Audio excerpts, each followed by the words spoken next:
India Aussies test സീരീസിലെ നാലാമത്തെ മത്സരത്തെ തന്നെ അനിശ്ചിതത്തിലാക്കിയിരിക്കുകയാണ് പുതിയ വിവാദം. ചില ഇന്ത്യൻ ടീം അംഗങ്ങൾ കോവിഡ് പ്രോട്ടോകോൾ തെറ്റിച്ച് റെസ്റ്റോറൻറ്റിൽ പോയി ഭക്ഷണം കഴിച്ചതാണ് വിവാദങ്ങൾക്ക് വഴിയൊരുക്കിയത്.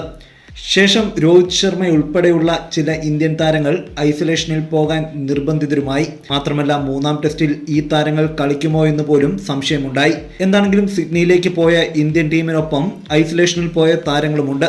ഇവർ മൂന്നാം ടെസ്റ്റ് കളിക്കുമെന്ന് തന്നെയാണ് ഇപ്പോൾ പുറത്തുവരുന്ന റിപ്പോർട്ടുകൾ. ബ്രിസ്ബെയിനിൽ നടക്കുന്ന നാലാം ടെസ്റ്റിനുള്ള അനുമതി ക്വീൻസ്ലാൻഡ് ഗവൺമെന്റ് നിഷേധിക്കും എന്ന് പോലും ആശങ്കകൾ ഉണ്ട്. നിയമം പാലിക്കാൻ തയ്യാറാണെങ്കിൽ മാത്രം ഇന്ത്യൻ ടീം അംഗങ്ങൾ ഇങ്ങോട്ട് വന്നാൽ മതിയെന്ന് Queensland health minister rose Bates പറയുകയുണ്ടായി.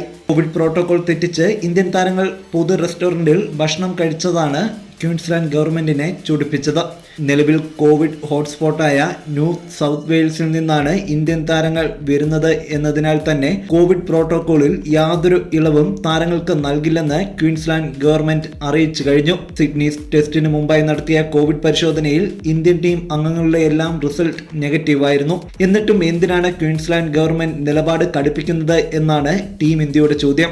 20,000-ലധികം കാണികളെ സ്റ്റേഡിയത്തിൽ അനുവദിക്കുന്ന മത്സരത്തിൽ താരങ്ങൾക്ക് മാത്രം എന്തിന് ശക്തമായ നിയന്ത്രണങ്ങൾ? ഇന്ത്യൻ ടീം അംഗങ്ങളെയും സാധാരണ ഓസീസ് പൗരന്മാരെ പോലെ തന്നെ ട്രീറ്റ് ചെയ്യണമെന്നും സ്റ്റേഡിയത്തിൽ കാണികളെ അനുവദിക്കുന്ന മത്സരത്തിൽ തങ്ങളെ മാത്രം എന്തിന് മൃഗങ്ങളെ പോലെ പരിഗണിക്കുന്നുവെന്നും ഒരു ഇന്ത്യൻ ടീം അംഗം ചോദിക്കുന്നതായി ക്രിക്കറ്റ് ബസ് റിപ്പോർട്ട് ചെയ്തിരിക്കുന്നു. എന്താണെങ്കിലും ആദ്യം ഒന്ന് അയഞ്ഞെങ്കിലും ഇന്ത്യൻ ടീമും നിലപാട് കടുപ്പിച്ചിരിക്കുകയാണ്. ഒരു ടെസ്റ്റ് ഉപേക്ഷിച്ചാൽ നഷ്ടമുണ്ടാകുക ക്രിക്കറ്റ് ഓസ്ട്രേലിയക്ക് തന്നെയാണ്. എല്ലാ ക്രിക്കറ്റ് ബോർഡും ഏറ്റവും കൂടുതൽ റവന്യൂ ജനറേറ്റ് ചെയ്യുന്നത് ഇന്ത്യയുമായുള്ള മത്സരങ്ങളിൽ നിന്നാണ്. അതുകൊണ്ട് തന്നെ ക്വീൻസ്ലാൻഡ് ഗവൺമെന്റിനെ കൺവിൻസ് ചെയ്ത് എങ്ങനെയും ടെസ്റ്റ് നടത്താനായിരിക്കും ക്രിക്കറ്റ് ഓസ്ട്രേലിയ ശ്രമിക്കുക. നിലവിൽ 1-1 എന്ന നിലയിലാണ് പരമ്പര. അഡ്ലെയ്ഡിൽ നടന്ന ആദ്യ ടെസ്റ്റിൽ ഓസീസും മെൽബണിൽ നടന്ന രണ്ടാം ടെസ്റ്റിൽ ഇന്ത്യയും ജയിച്ചിരുന്നു. മൂന്നാം ടെസ്റ്റിനിറങ്ങുന്ന ഇന്ത്യൻ ടീമിനെ വലയ്ക്കുന്നത് പ്രധാന താരങ്ങളുടെ അസാന്നിധ്യം തന്നെയാണ്. പരിക്കേറ്റ ഉമേഷ് യാദവിന് പകരം ഷെർദുൽ താക്കൂറോ ടി നടരാജനോ ടീമിൽ ഇടം നേടിയേക്കും.